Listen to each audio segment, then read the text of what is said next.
আসসালামু আলাইকুম। এই ভিডিওতে আমরা শিখব একটি ব্যাড সাইড ডায়লগ দিয়ে 20টি ডায়লগ লেখা যাবে। তো চলো আমরা কোন কোন ডায়লগগুলো লিখতে পারবো। যদি তোমার পরীক্ষাতে এয়ার পলিউশন আসে তাহলে তুমি এই ডায়লগটা লিখতে পারবে। যদি তোমার ওয়াটার পলিউশন আসে তারপরে এই ডায়লগটা লিখতে পারবে। এনভায়রনমেন্ট পলিউশন আসলে এই ডায়লগটা লিখতে পারবে। ডিফরেস্টেশন আসলে লিখতে পারবে। ডোরি সিস্টেম আসলে লিখতে পারবা। তারপরে তোমার স্মোকিং আসলে লিখতে পারবা।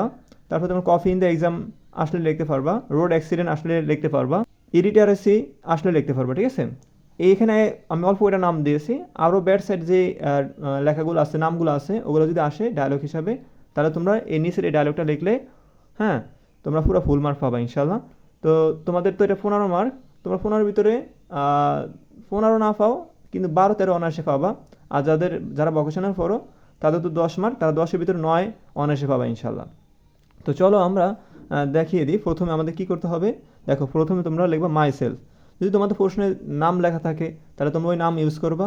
আর যদি কোনো নাম লেখা না থাকে, ঠিক আছে, প্রশ্নে যদি তোমাদের কোনো নাম, তোমার নাম এবং তোমার বন্ধুর নাম যদি দেওয়া থাকে ওই নামগুলো এখানে দিবা। ঠিক আছে, আর তোমার নাম এবং তোমার বন্ধুর নাম যদি না দেওয়া থাকে তাহলে তুমি মাই সেলফ ইউজ করবা এবং তোমার বন্ধুর নামে যে কোনো একটা নাম ইউজ করবা। ঠিক আছে, দেখো মাই সেলফ মানে তোমার নিজে, তুমি নিজে।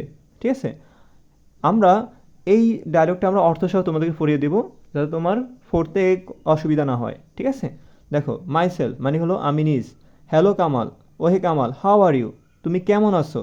তারপর দেখো কামাল বলতেছে আই এম ফাইন, আমি ভালো। অ্যান্ড ইউ এবং তুমি।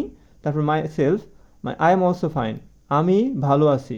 What are you doing now, তুমি এখন কি করছো, তুমি এখন কি করছো। তার কামাল now I am reading, now মানে এখন, আই অ্যাম রিডিং আমি পড়ছি, অ্যান এসে একটি প্রবন্ধন বা একটি এসে অ্যাবাউট, এই যে দেশ আছে দেশের জায়গায় তুমি যে কোনো একটা নাম যদি আসে এখানে ব্যাড সাইড সম্পর্কে যদি আসে তাহলে দেশের জায়গায় ওই নামটা লিখবা। যেমন রোড অ্যাক্সিডেন্ট আসলো মনে করো, তাহলে তুমি কি লিখবা অ্যাবাউট রোড অ্যাক্সিডেন্ট। ঠিক আছে, যদি আসে তোমার এনভায়রনমেন্ট পলিউশন তো তুমি কি লিখবে এখানে অ্যাবাউটের পরে লিখবা এনভায়রনমেন্ট পলিউশন। যদি আসে এয়ার পলিউশন তো তুমি লিখবে এয়ার পলিউশন। বুঝছো, এয়ার পলিউশন। ওকে, এবার আসো মাই সেলফ, ওহ গুড, হ্যাঁ ভালো। উড ইউ টেল মি, তুমি কি আমাকে বলবে। উড ইউ টেল মি, তুমি কি আমাকে বলবে। টেল তো কি, হ্যাঁ বলার, মিয়া তো আমাকে। উড ইউ টেল মি, তুমি কি আমাকে বলবে দ্য ব্যাড ইফেক্ট, এর খারাপ প্রভাব। ঠিক আছে, অপথ্য এর।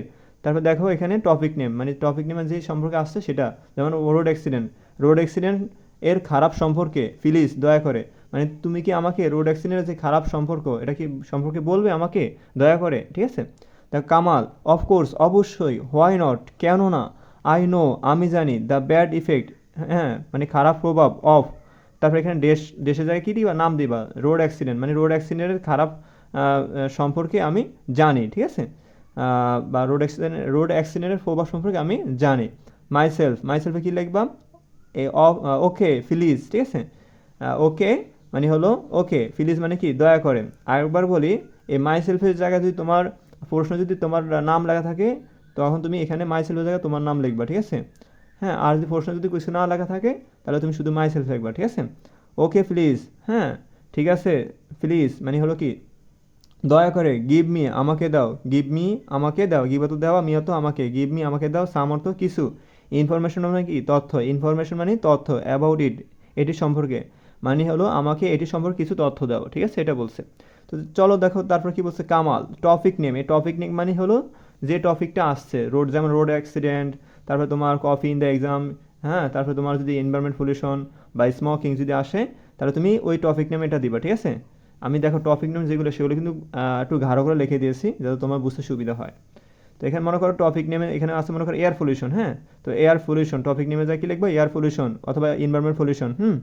তো air pollution is a serious, serious মানে কি গুরুতর, সিরিয়াস মানে কি বলতো, সিরিয়াস মানে কি বলতো গুরুতর, অ্যান্ড হতো এবং হার্মফুল অর্থ হলো ক্ষতিকর, প্রবলেম অর্থ সমস্যা, হ্যাঁ মানে বিষয়টি, টপিক নেম এটা বাংলা অর্থ হলো বিষয়টি, বিষয়টি গুরুতর এবং কি এবং ক্ষতিকর সমস্যা। ওকে, ইট ইজ এটি হলো, ইট ইজ এটি হলো, নট অনলি, হ্যাঁ it is not only a common matter, it is এটি হলো, ইট ইজ এটি হলো। আর আমরা যদি পড়ি নট অনলি, কি নট অনলি অর্থ শুধু মাত্র নয়, নট অনলি শুধুমাত্র নয়, আ কমন মেটার, আ একটি, হ্যাঁ আর কমন অর্থ কি সাধারণ, আর মেটার অর্থ বিষয়, আ কমন মেটার এটি একটি সাধারণ বিষয়। ঠিক আছে, ইন আওয়ার কান্ট্রি আমাদের দেশে, ইন আওয়ার কান্ট্রি আমাদের দেশে, বাট কিন্তু, হ্যাঁ, বাট অলসো, কিন্তু অলসো এছাড়াও, ইন আদার কান্ট্রিজ আমাদের দেশগুলোতে, ঠিক আছে। তো আমরা যদি বলি এখানে it is not only a common matter, মানে এটি শুধুমাত্র সাধারণ বিষয় নয়, ঠিক আছে।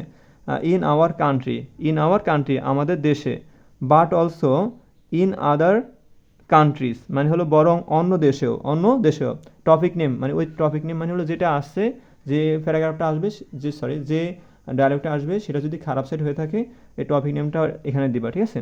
যেমন রোড অ্যাক্সিডেন্ট ইজ ডেস্ট্রয়িং, ঠিক আছে। ডেস্ট্রয়িং অর্থ কি? ডেস্ট্রয়িং অর্থ হলো তোমার ধ্বংস হচ্ছে, ইজ ডেস্ট্রয়িং অর্থ কি ধ্বংস করেছে।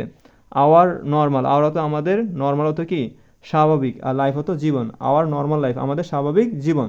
এবার আসো তারপরে মাইসেলফ মানে তুমি নিজে বলতেছো, ডু ইউ নো তুমি কি জানো মোর অ্যাবাউট ইট এটির আরও সম্পর্কে, মানে এটি সম্পর্কে কি তুমি আরও জানো।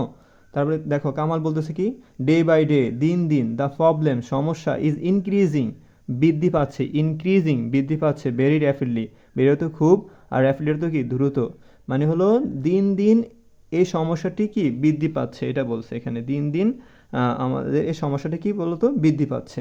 তারপর দেখো মাইসেলফ মানে আমি নিজ, how can we solve it, how মানে কীভাবে, কেন তো পারা, উই সলভ ইট আমরা এটি কীভাবে সমাধান করতে পারি। তারপরে কামাল বলতেছে দ্য গভর্নমেন্ট মানে হলো সরকার, শুড উচিত, কাম ফরওয়ার্ড মানে হলো এগিয়ে আসা, কাম ফরওয়ার্ড হতো কি এগিয়ে আসা, টু ওভারকাম কি বলতো, কাম ফরওয়ার্ড হতো কি এগিয়ে আসা, কাম ফরওয়ার্ড অর্থাৎ কি এগিয়ে আসা, কার এগিয়ে আসা উচিত বলতো, সরকারের এগিয়ে আসা উচিত।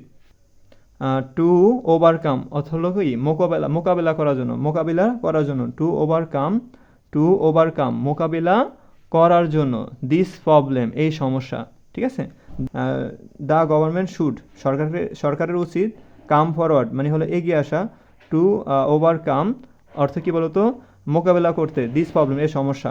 ওকে, তাহলে দেখো মাইসেলফ ইয়েস মানে কি হ্যাঁ, ইউ আর রাইট তুমি সঠিক বলেছো, থ্যাংক ইউ ভেরি মাচ তোমাকে অসংখ্য ধন্যবাদ। তারপর দেখো কামাল, থ্যাংক ইউ টু তোমাকেও ধন্যবাদ। মাইসেলফ মানে ওয়েলকাম, ঠিক আছে, মাইসেলফ কি বলতেছে ওয়েলকাম মানে স্বাগতম।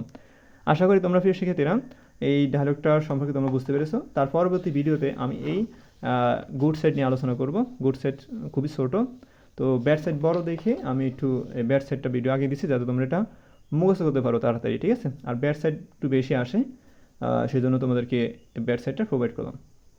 তো আশা করি প্রিয় শিক্ষার্থীরা তোমরা বুঝতে পেরেছো। ভিডিওটি ভালো লাগলে অবশ্যই চ্যানেলটি সাবস্ক্রাইব করে রাখবে, আর বন্ধুদের মাঝে এই ভিডিওটা শেয়ার করে দিবে যাতে যারা একটু দুর্বল আছে তারা যেন এটা মুখস্থ করতে পারে তাড়াতাড়ি, ঠিক আছে। আর পরীক্ষা তোমাদের খুবই সন্নিকটে এসে পড়েছে, তো বন্ধুদের মাঝে ভিডিওটা শেয়ার করে দাও এবং ভিডিও ভালো লাগলে লাইক করবে। ধন্যবাদ, আসসালামু আলাইকুম।